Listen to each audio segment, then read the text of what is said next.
या देवी सर्वभूतेषु शैलपुत्री रूपेण संस्थिता नमस्तस्यै नमस्तस्यै नमस्तस्यै नमो नमः। जय श्री कृष्णा, राधे राधे, जय माता दी, हर हर महादेव, जय भोलेनाथ। आप सभी पे माँ की कृपा बनी रहे, आप सभी पे माँ का आशीर्वाद बना रहे।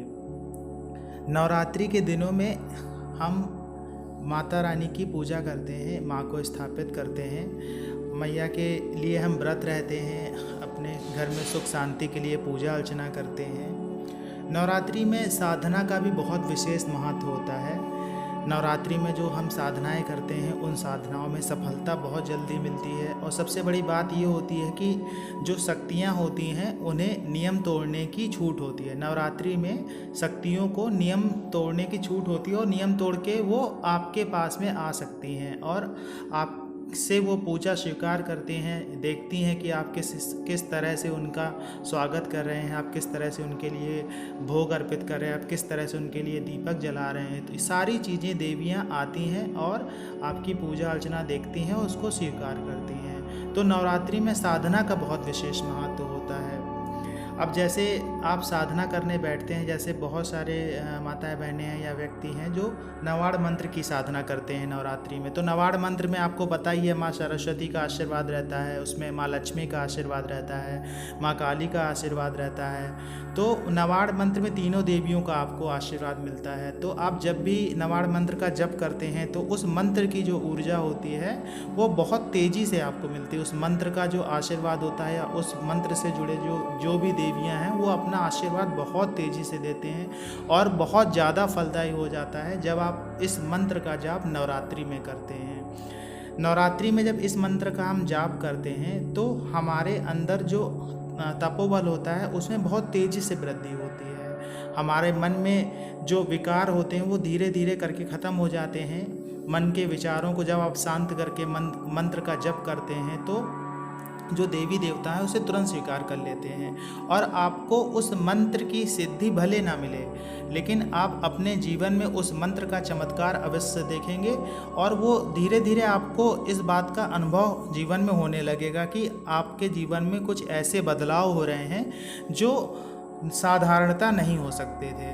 तो मंत्र को जब भी आप जपते हैं तो इस बात को आप याद रखिएगा कि मंत्र कभी बेकार नहीं होता है। ऐसा नहीं है कि अगर आपको सिद्धि नहीं मिली तो आपके मंत्र का जप है वो बेकार हो गया, ऐसा नहीं होता है। मंत्र का जप कभी बेकार नहीं जाता है। जितने मंत्रों को आप जप लेते हैं उसकी जो ऊर्जा है, उसका जो आशीर्वाद है देवी देवताओं का, वो आपको मिल जाता है और देवी देवताओं का आशीर्वाद आपको मिलता है, साथ साथ उनकी कृपा मिलती है और आपके बहुत सारे ऐसे काम हैं जो बनना शुरू हो जाते हैं। साधनाएं जब आप करते हैं या मंत्रों का जब आप करते हैं तो उससे जुड़े जो देवी देवता हैं उनको तो आपको पता ही कि साधना नवरात्रि में जब की जाती है तो देवी देवताओं को छूट मिली होती है, वो नियम तोड़ के आपके पास में आ सकते हैं और आपकी पूजा अर्चना को स्वीकार करते हैं।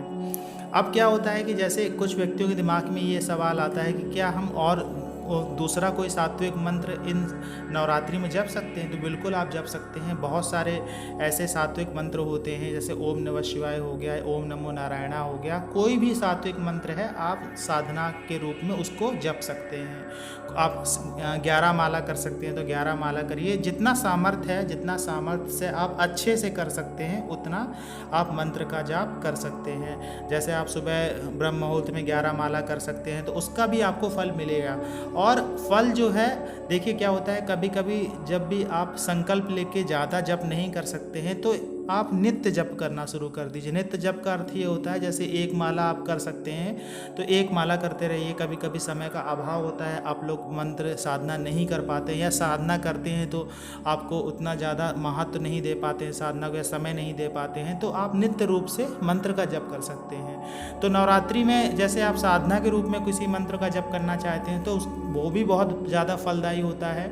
और सबसे बड़ी बात ये होती है कि मंत्र जब आपका सिद्ध हो ना हो लेकिन उस मंत्र से जुड़े देवी देवता आपसे प्रसन्न अवश्य हो जाते हैं, वो अपनी कृपा आपके ऊपर बनाना शुरू कर देते हैं और मंत्र का जो प्रभाव है वो पक्का आपको मिलता है। इसमें कोई भी शंका नहीं है कि मंत्र का प्रभाव आपको नहीं मिलता है। इस बात का भले आपको उस समय आभास ना हो जब आप मंत्र जप रहे हैं, लेकिन आप अपने जीवन में बदलावों को महसूस करेंगे। आप अपने जीवन में इस बात को महसूस करेंगे कि आपके जीवन में बदलाव हुआ है। आपके बहुत सारे कार्य ऐसे होंगे जो बिगड़ रहे होंगे वो बनना शुरू हो जाएंगे। कुछ ऐसी चीज़ें आपके जीवन में घटित होने लगेंगी जिससे आपको लगेगा कि नहीं, आपके जीवन में कुछ चमत्कार जैसा हो रहा है। कहीं पे कोई व्यक्ति हो सकता है अपने आप ही आपकी मदद करने के लिए आ जाए अगर आप किसी समस्या में फंसे हुए हैं, या आप जिस कार्य क्षेत्र में उस कार्य क्षेत्र में आपको जल्दी सफलता मिलनी शुरू हो जाए। तो आप समझ जाइएगा कि आपके जीवन में बदलाव हो रहा है और ये बदलाव का कारण आपका जप है, आपकी साधना है, आपका तपोबल है और आपकी आध्यात्मिक ऊर्जा है जो आपने साधना के दौरान एकत्र की है। तो आशा है आज की जानकारी आपको अच्छी लगी होगी। जानकारी अच्छी लगी हो तो वीडियो को लाइक करिएगा।